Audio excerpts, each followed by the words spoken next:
বগুড়ার সারিয়াকান্দিতে সজীব মিয়া নামে একজন যুবকের রহস্যজনক মৃত্যু হয়েছে। সজীব উপজেলার কুতুবপুর ইউনিয়নের তালতলা এলাকার শরীফ উদ্দিনের ছেলে। রবিবার সকালে সারিয়াকান্দি থানার পুলিশ ঘটনাস্থল থেকে লাশ উদ্ধার করেছে। এ ব্যাপারে সজীবের বাবা শরীফ উদ্দিন ও এলাকাবাসী জানান,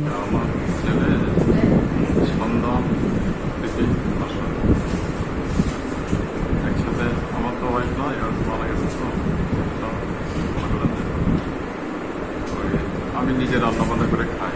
দুই বাবুতে মানে রান্নাবান্নার কাজ কাম হয়তো আমি তো পেঁয়াজ মরিচ কাটিয়ে ছেলে হয়তো তরকারি কাটে, হয়তো চাল টাল ধুয়ে রাইস কুকারে উঠাই দেয়, ঠিক আছে।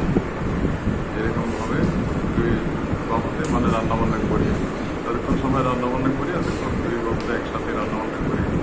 খাওয়া দাওয়া মনে করুন রান্নাবান্না শেষ হলে 25-30 মিনিট অপেক্ষা করার পরে তারপরে খানা খাই, একসাথে খানা খাই। রাত্রে 5:30টার দিকে একসাথে খানা খাইছি, একসাথে খানা খাই শুয়ে পড়ছি। সে রাত্রে কোন সময় উঠে গেছে শরীরের ভিতরে দেখলাম না, কিন্তু মাথায় রক্ত করতে পারতাম যে কপালে অনেক রক্ত করতে।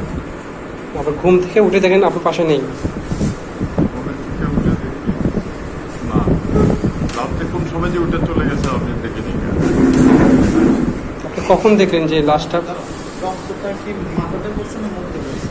এখন কোন দিক দিয়ে পড়ছে সেটা তো আমি দেখি না। আমি যখন সকালে মানুষজন জমা হয়ে গেছে তখন আমাকে মনে করেন যে চিল্লাচিল্লি করতেছে, যে তখন আমি উঠছি, আমার দরজা খোলা, ঘরের দরজা খোলা, তারপরে গেট লাগানো আছে, গেটের সিটকি খোলা, ঠিক আছে।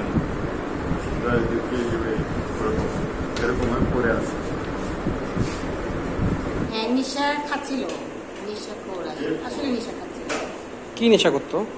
গাঁজা মাজা হয়তো বিড়ির মধ্যে থেকে সিগারেট বিড়ি চাইয়ে নিয়েও খাচ্ছিল।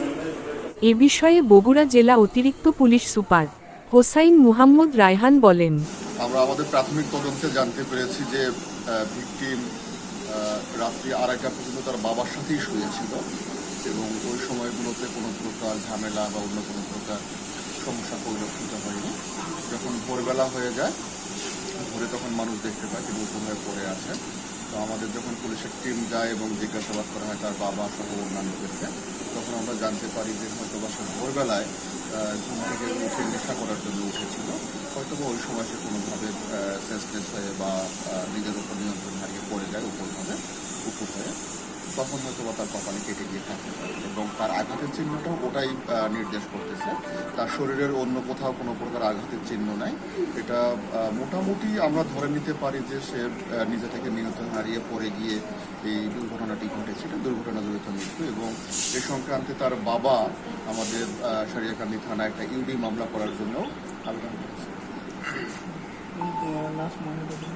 আমরা লাস্ট ময়নাতদন্তের জন্য কিছুক্ষণের মধ্যেই প্রেরণ করব, আর ময়নাতদন্তের রিপোর্ট পেলে আরও বেশি ক্লিয়ার হওয়া যাবে। তবে আমাদের প্রাথমিক তদন্ত এবং আশেপাশের জিজ্ঞাসাবাদ সব কিছু নিয়ে আমরা এতটুকু বুঝতে পারছি যে এটা তিনি নিজের উপর নিয়ন্ত্রণ হারিয়ে পড়ে গিয়েই মৃত্যুবরণ করেছেন।